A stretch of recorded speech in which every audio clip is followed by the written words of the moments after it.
Mas voltamos, eu acho que este é o quarto bloco do nosso Café com Drink, que eu voltei aqui a gravar depois de um tempo parada.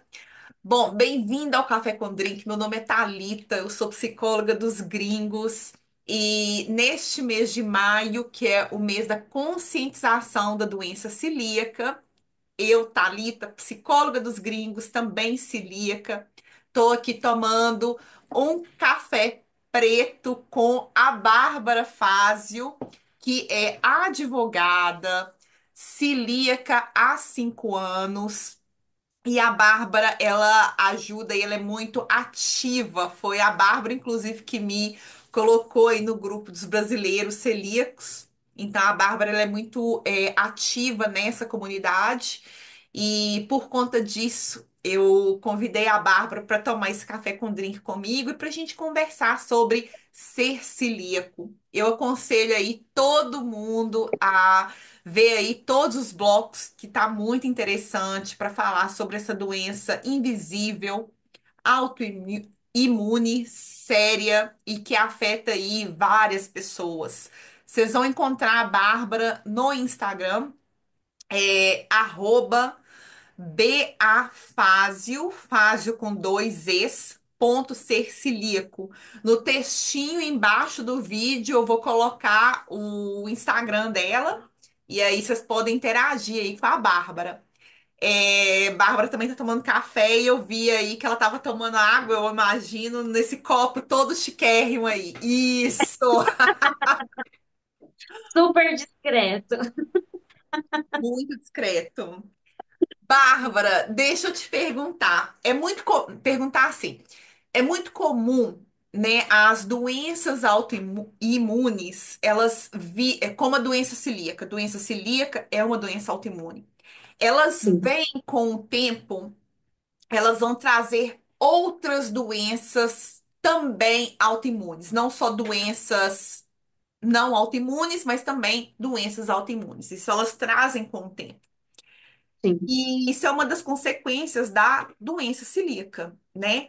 E uma das consequências que a doença celíaca pode trazer para o celíaco é uma outra doença autoimune chamada lúpus. E eu vi no Sim. seu Instagram que você relatando que você tinha muito medo de ter lúpus. Você relatou isso. E você foi diagnosticada há um ano atrás com lúpus. Como que foi isso para você, assim, ser diagnosticada com uma doença que você tanto temia? Olha, eu sempre tive medo do lúpus em si, porque eu conheci uma pessoa que teve lúpus e veio a falecer. E eu vi a trajetória dela, o quanto ela sofreu. Então, eu sempre tive muito medo. E a endocrinologista que me acompanha desde até antes de eu ter o diagnóstico, quando eu estava investigando ainda, ela sempre falou, Bárbara, vai atrás de um reumatologista, você tem características, você tem alguns exames que alteram, que é característico de quem tem lúpus, procura ajuda, tal, não sei o quê. E eu sempre procurei. Eu nunca fui aquela pessoa que negava, tipo, não, não tenho, não vou atrás. Eu sempre fui atrás porque eu passei tanto tempo da minha vida passando mal, sem saber o que era, que quando surgia, ó, pode ser tal coisa, eu corria procurar, porque eu queria saber o que eu tinha que tratar. E eu fui em dois reumatologistas do convênio. E os dois reumatologistas olharam para mim e falaram: não, você não tem lúpus. É, esse exame mais específico aqui deu negativo. E você não tem nenhum sintoma grave. Quando você tiver alguma manifestação, aí você volta e a gente procura. E aquilo ficava na minha cabeça. Eu não quero esperar ter uma manifestação grave do lúpus. Porque manifestação de lúpus, quando é grave, é grave. Eu não quero chegar nesse ponto. Eu quero descobrir antes. Mas eles diziam que não tinha. E assim, são médicos. Aí eu voltava na endocrinologista e falava: olha, eu fui no médico, ele fez o exame e falou que não tem. Aí ela falava: procura outro. Procurei. Mesma coisa. Ah, também do convênio. Aí passou um tempo, eu comecei a ter aquele Hart malar, a asa de borboleta no rosto. Então, aqui o meu rosto ficava vermelho e aqui em cima do nariz. E aí eu procurei uma outra reumatologista do convênio, mostrei para ela, tirei fotos, e no dia, ainda bem, tava. Então ela viu, ela falou: olha, tem umas infiltrações que são características de lúpus, mas seus exames específicos estão dando negativo. Então, assim, você pode ter e ele não está em atividade. Vamos fazer o seguinte: você faz um acompanhamento a cada 6 meses. E a gente vai acompanhando para ver se o lúpus entra em atividade ou não. Mas eu não posso fechar seu diagnóstico. Tá bom. Então, assim eu fiz. Então, todas as orientações para quem tinha lúpus eu já seguia, que é não se expor ao sol o tempo todo, tem que usar protetor solar de fator 50 para cima. Protetor solar é inclusive para ficar em casa por causa da lâmpada. Alguns anticoncepcionais não podem ser usados por conta de um hormônio que é alimento para o lúpus. Tem, que mais que tinha na época? Foram várias orientações que ela me deu e eu fazia. Aí eu fui em um outro reumatologista de outro convênio, quando eu troquei do convênio. Ele falou: não precisa de nada disso, você não tem lúpus, pode parar. Não se preocupa com isso, não sei o quê. A hora que você tiver com lúpus, ele vai aparecer e a gente trata, mais uma vez. Mas eu continuei com os cuidados. Continuei com os cuidados. E aí eu comecei a uma época a ter muita dor no corpo. E eu tinha muita dor no corpo na época antes do diagnóstico por conta de contaminação. Eu chegava a ficar o fim de semana inteiro na cama por dor no corpo todo. E aí eu comecei a ter essas dores no corpo todo de novo. E não tinha razão, eu não estava me contaminando. E queda de cabelo. Comecei a ter muita queda de cabelo, de ficar falhas no cabelo. Sem razão, porque eu tomava vitaminas, por conta da doença celíaca, eu sempre faço reposição. Então eu tomava vitaminas, eu me alimentava bem, não estava passando por nenhum momento estressante que pudesse causar queda. Eu tomava medicamento para ansiedade já há algum tempo. Então, assim, não tinha razão para essa queda de cabelo intensa. E eu comecei a ter muita coceira no corpo depois que eu tomava banho. Eu tinha mania de banho quente. E aí, depois do banho quente, me dava muita coceira pelo corpo e na cabeça. Aí eu falei: "Você quer saber? Eu vou marcar um médico particular." E quem fez meu diagnóstico de doença celíaca foi um médico particular. E aí eu falei: vou pagar uma consulta com uma reumatologista. E eu conheci uma reumatologista no Instagram que falava muito sobre lúpus. E eu percebia que ela era muito antenada, ela estava sempre em congresso, sempre trazendo novos estudos sobre doenças reumáticas. Eu falei: vou marcar com ela mesmo, porque uma coisa facilitadora que a pandemia trouxe foi a teleconsulta. Então, você consegue se consultar com um médico em qualquer lugar do mundo, porque eles te atendem virtualmente. Ela é de Minas Gerais. E aí, a gente marcou uma consulta, eu contei tudo para ela, detalhei tudo. Ela pediu alguns exames e ela me explicou o seguinte: ela falou: Bárbara, você teve uma reumatologista que achou importante o que ela viu no seu rosto, que viu as fissuras que são características da lesão causada pelo lúpus. Então, isso é um ponto de alerta. Você tem vários sintomas. Ah, eu tinha também a rigidez nas mãos. Eu acordava, parecia que eu tinha dormido com a mão esticada, assim. Então, doía os meus dedos de tão rígido que ficava. Ela falou: vamos fazer um teste. 7 dias você vai tomar corticoide. Se essa rigidez melhorar, a gente sabe que é do lúpus. E aí, isso eu fiz. Tomei os 7 dias de. Primeiro eu fiz exames de sangue.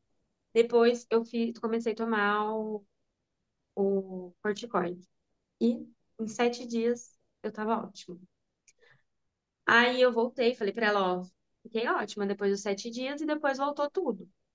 Ela falou: não, isso é muito característico de lúpus. Se não tivesse melhorado, eu ia falar que não era, que podia ser outra doença reumática. Mas como melhorou, é característico de lúpus. Aí ela começou a avaliar os meus exames. Ela falou: o que eu consigo te dizer é, nós vamos fechar o diagnóstico de lúpus, porque na reumatologia, os exames, eles são parâmetros, mas eles não são a única coisa que se analisa. O médico não pode ficar preso às referências do laboratório, ao que está ali. Ele vai avaliar a análise clínica. Você já tem uma doença autoimune que pode andar junto com o lúpus, que era a doença celíaca.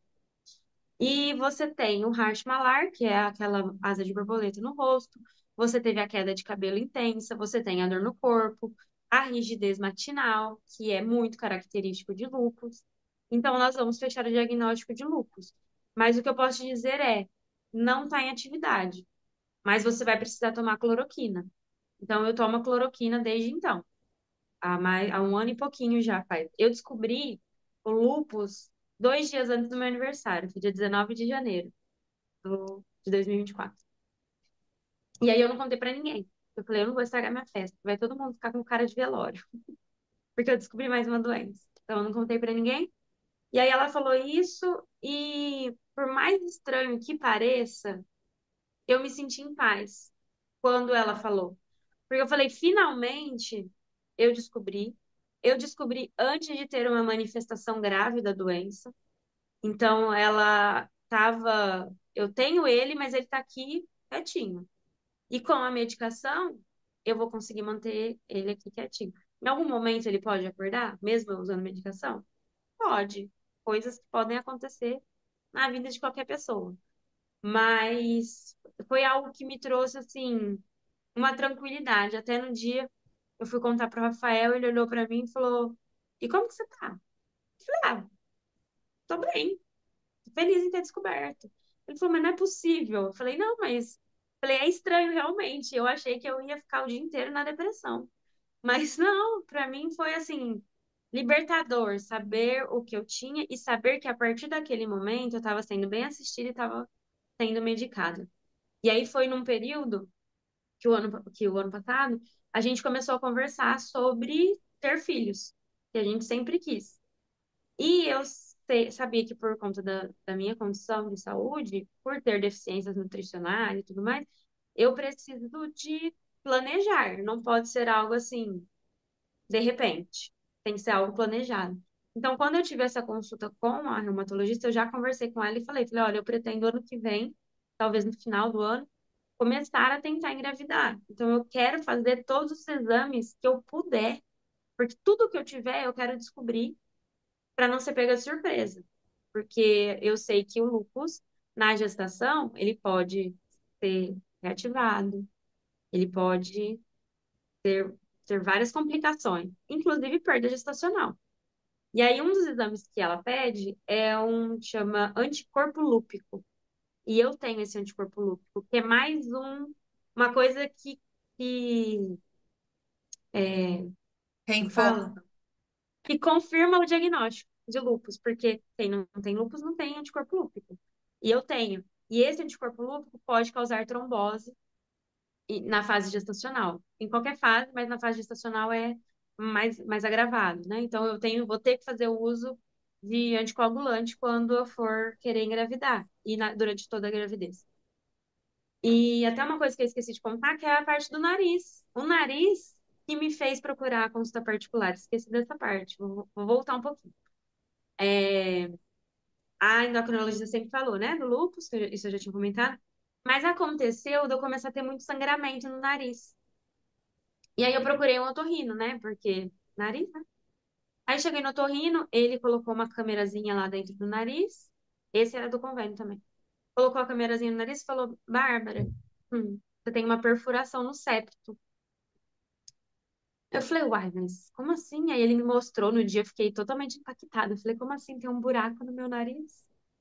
Aí fiz um tratamento para cuidar. Ele falou: olha, tem que fazer uma cirurgia para fechar, para tentar fechar o septo. Não é garantia que vai fechar, mas a gente tenta e já arruma o desvio de septo que você tem.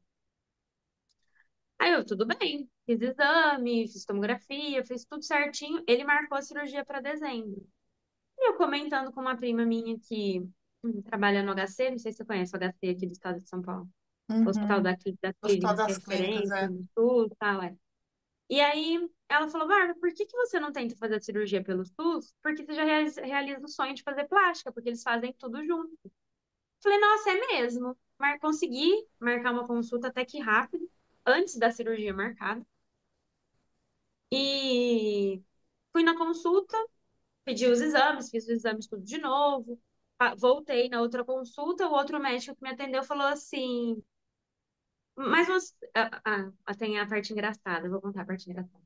O primeiro médico que me atendeu, minha mãe foi junto, ele olhou e falou assim, vamos ali na salinha que eu preciso dar uma olhada melhor no seu nariz e ali tem uns aparelhos. Olhou pra minha mãe e falou, a senhora fica, tá? Eu vou levar só ela. Aí eu fui, sentei assim na maca, ele cruzou os braços e fez assim, ó, você tem perfuração no septo.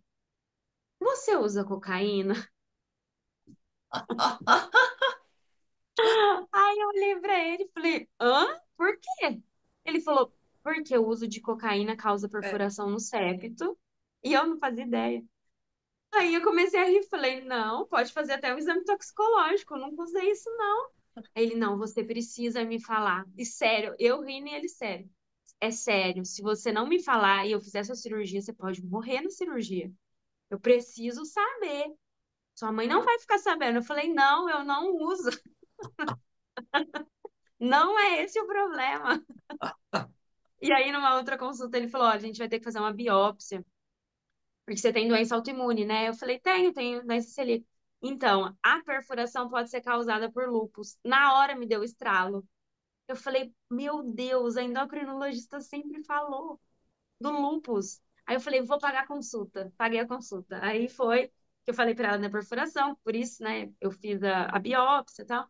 E aí acredita-se que a perfuração foi causada, sim, pelo lúpus. Então, foi essa história aí do rolê do diagnóstico do lúpus. Mas, assim, de vez em quando eu me preocupo um pouco, por exemplo, a queda de cabelo é algo que tem me pego um pouco. O inchaço é algo que me deixa, como eu disse, já destabilizada por causa da aparência. Mas receber o diagnóstico eu achei que seria algo mais difícil. E não foi, foi assim, tranquilo saber que que eu tinha descoberto no início, eu não tive manifestação grave, e a tendência por ter descoberto rápido, rápido assim, né? Antes de ter uma manifestação grave, é que eu não tenha. Pode ser que aconteça, porque, né, tudo pode acontecer, mas assim, as chances são menores, bem menores. Então, foi algo que me trouxe tranquilidade em meio ao caos. Eu acho muito importante aí eu destacar nessa fala, né? Isso, essa questão assim, apesar de ter trago para você uma paz, né? E isso assim é muito, de novo, inspirador, não só para quem tem ou tá aí investigando se tem doença celíaca ou qualquer doença autoimune, mas para qualquer pessoa que foi diagnosticado com alguma doença, porque no Uhum. decorrer da nossa vida, uma hora ou outra, a gente vai ter, né? Vamos aí vivenciar o papel de ser doente. Então, eu Sim, acho assim muito importante, inspirador essa questão que o diagnóstico ele não é uma como é que fala, gente? Ele não uma é uma sentença de sentença morte, de né? Uhum. morte, mas ele é aí uma oportunidade de exercitar uma qualidade de vida, né? O diagnóstico aí equivale a tratamento, né? Então eu acho isso Sim, muito importante destacar na sua fala. E uma outra coisa que eu acho assim super bacana, né, que resume aí, você tem pontuado aí várias vezes a questão aí do uso das redes sociais, né? A gente vê aí, né, muita gente assim, eu acho que tudo que você vem falando, né, o médico que fala muito de lúpus, que fala muito de doença celíaca, o gastro, eu fui procurar, nananã. Então, eu acho que assim, a gente tem que se perguntar, né? Quem são é, os nossos influenciadores, né? Que tipo de sim, pessoa que a gente está tendo ali o contato nas redes sociais e qual que é o sim, papel das redes sociais na nossa vida. E eu tenho visto assim que é, na sua vida a rede social ela tem um papel assim muito saudável, né? E às vezes nem sim, é sempre o muito. caso na maioria das pessoas ou com muitas pessoas, né? Mas eu acho que o que você falou é importante em relação a você saber quem vai te influenciar. Porque eu já segui alguns perfis que não me acrescia em nada e, na verdade, me faziam mal. Então, você tem que também ter essa consciência de que olhar para o perfil e saber se aquele perfil vai te fazer bem ou não. Porque tem Uhum, perfil que você vai olhar, por exemplo, eu nessa fase de muito inchaço, que eu não estava bem com o meu corpo, tinha perfil de mulheres postando uma realidade que não cabe à minha vida. Que são pessoas que não têm, que trabalham com a internet, porque eu entendo que isso é um trabalho, mas elas não têm a rotina de trabalho que eu tenho, que é uhum, intensa, que às vezes começa a trabalhar de manhã e não tem hora para parar, que não tem condições financeiras de ficar fazendo vários procedimentos estéticos para conseguir ter o corpo que quer. Então, eu acho que isso tudo é algo que a gente precisa avaliar, porque senão a gente acaba se frustrando, olhando para a vida no Instagram, porque a vida no Instagram é linda, e esquecendo que por trás do Instagram tem a vida real. E isso é uma coisa que eu sempre tento mostrar. Tem os dias que eu não tô bem. E eu acho que é importante falar sobre isso. Porque o aham, Instagram às vezes traz uma falsa sensação pra gente que todo mundo tá feliz o tempo todo. E isso é uma mentira. Ninguém tá feliz o tempo todo. uhum. E nem pode, né? Que a vida não É, é só felicidade, né? exatamente. Se fosse, tava bom, mas não é. Antes você tinha medo do lúpus. Sim, Atualmente, você tem algum outro medo que é decorrente ou que é consequência da doença celíaca? sim. Qual que Eu é? tenho uma das coisas que me deixa assim com medo, mas que não me paralisam hoje não me paralisa mais, é a consequência, a pior consequência que a gente sabe que a doença celíaca pode trazer se você não tratar ou se você continuar se contaminando, que é o câncer no intestino. Uhum, Esse sempre foi o meu maior medo. A primeira vez que eu li da doença celíaca, que eu vi que falava sobre o aumento de chance de ter acho que é linfoma no intestino, foi algo que me trouxe muito medo. Eu sempre fui a pessoa que disse que se eu tivesse câncer eu não queria descobrir. Eu preferia não descobrir, porque quando você descobre, a cabeça acaba atrapalhando tudo. E eu falava que eu não queria descobrir. Depois de ter tido o diagnóstico de duas doenças crônicas, hoje essa minha mentalidade já é outra. Eu acho que quanto antes a gente descobre os problemas de saúde, mais fácil de tratar, mais maior chance de ter êxito. Mas o câncer de intestino é uma coisa que sim, eu tenho medo e por isso que eu tomo tanto cuidado com a contaminação cruzada, por isso que eu não me arrisco tanto, porque para manter a minha saúde mental bem, eu preciso desses cuidados para não ficar pensando, nossa, será que eu vou ter um câncer no meu intestino por causa disso? Então, é algo que eu ainda tenho medo, sim. uhum. Além desse medo, né, que é uma coisa aí que você convive, né, com você, é se você pudesse pontuar a maior dificuldade com relação à doença celíaca, qual que é a sua maior dificuldade hoje? Falta de opção e falta de informação. Eu acho que a falta de opção, ela decorre, assim, da falta de informação, porque as pessoas não conhecem a doença celíaca e eu sempre tive na minha cabeça que era impossível a gente se alimentar num restaurante compartilhado com segurança. Até que eu viajei para a Argentina. Eu ganhei, meu marido conseguiu uma viagem para gente para a Argentina e eu fiquei em Buenos Aires. Lá eu me realizei. Eu acho que eu nunca passei dias tão felizes na minha vida toda, porque ali eles têm uma associação ativa, mais ativa. Eles têm uma legislação que fala que todo restaurante precisa ter uma alimentação segura para celíaco. Então, todo lugar que você vai, você encontra pelo menos um café para você tomar, diferente daqui. E quando você fala que é celíaco, eles já entendem o que é e já te falam, ó, é isso que a gente consegue oferecer. Mas alguma coisa eles têm para oferecer. Então você não se sente assim limitado a um local.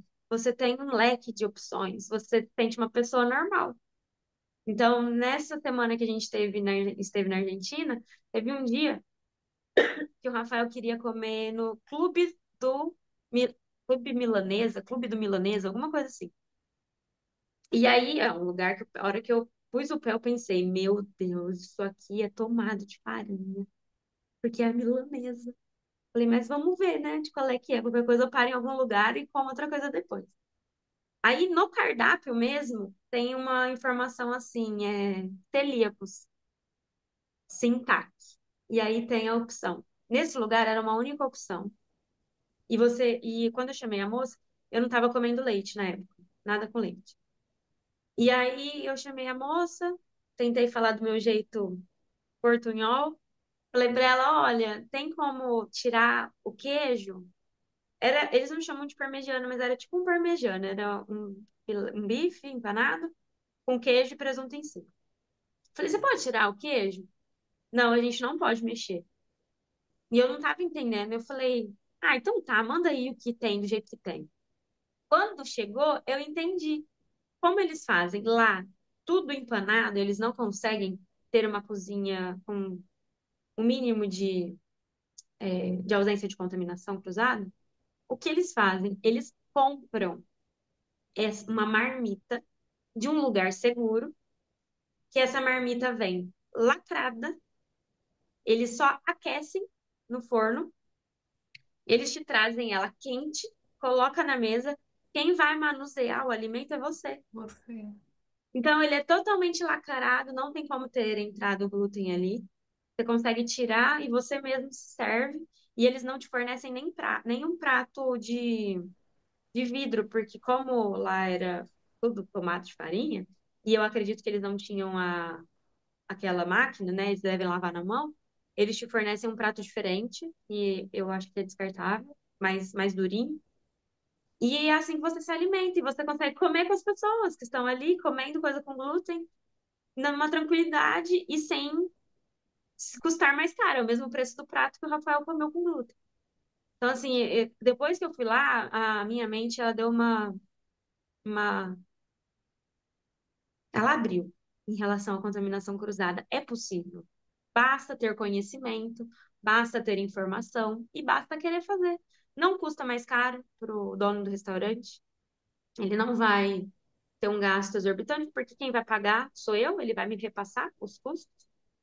Se ele não quiser preparar ali para não ter o risco de contaminação, de sofrer um processo porque alguém passou mal, ele pode comprar de um local seguro e só aquecer e fazer o que nem esse lugar fez, entrega e você manuseia. Mas você está pagando por aquilo, ele não vai ter um gasto. Na verdade, ele vai ganhar cliente. Porque a coisa mais difícil para mim é não ter um lugar para marcar um jantar com os amigos. E eu moro num apartamento hoje de 40 metros quadrados. Como que eu convido os amigos para vir aqui? Minha sala é pequenininha. Então, assim, se eu convidar, tem que ser dois de cada vez. Minha família, nós somos em 8 adultos e 2 crianças. Eles nunca vieram jantar na minha casa. Por quê? Não cabe. E aí eu quero marcar um jantar, tem que ser na minha mãe, coitada, porque lá cabe, aqui não cabe, não tem um lugar para eu sair para comer, enfim. Eu acho que isso é a coisa mais difícil, mas eu acho que a base de tudo é a falta de informação. Se a gente conseguir levar informação para as pessoas, eu acho que isso tende a melhorar. Se as pessoas se interessarem por saber o que é, aprenderem, qualquer lugar você consegue fornecer uma alimentação segura. Claro, qualquer lugar, mas que tenham os cuidados. Como eu disse, um lugar tomado de farinha não vai conseguir fazer um prato isento de glúten, mas ele pode comprar de um lugar seguro só para te servir na hora para você estar ali com as pessoas comendo. Então, eu acho que isso é o que mais é difícil. Aqui em Ribeirão, nós não temos um restaurante apto para servir. Não tem. A gente Uhum. tem a dona Marise que faz algumas coisas e ela tem feito alguns eventos na casa dela mesma. Ela abriu as portas da casa dela para a comunidade celíaca. Então, 2 vezes no mês a gente tem sexta-feiras lá com comidas, rodízio de pizza, parmegiana, salgado, lanche. E isso me fez muito bem. Eu falei para ela, até falei esses dias, falei, olha, eu não sabia que eu precisava tanto. Que é um momento que você está ali comendo sem preocupação, sem carregar marmita, sem carregar garrafa de água, sem se preocupar, só comendo e conversando com as pessoas. Então, para mim, assim, o mais complicado é morar num lugar que não tem inclusão nesse sentido, não tem opções. Se eu quiser opção, eu tenho que ir para São Paulo. Se eu quiser opção, eu tenho que ir para Curitiba, que inclusive eu morro de vontade de conhecer. E é isso. Para mim é o mais difícil. Bom, nós vamos continuar falando aí de outras dificuldades no próximo bloco, tá bom? Eu vou terminar aqui, tô adorando. Ah, Vou só dar uma pausa aqui e aí a gente vai pro próximo bloco, ok? combinado.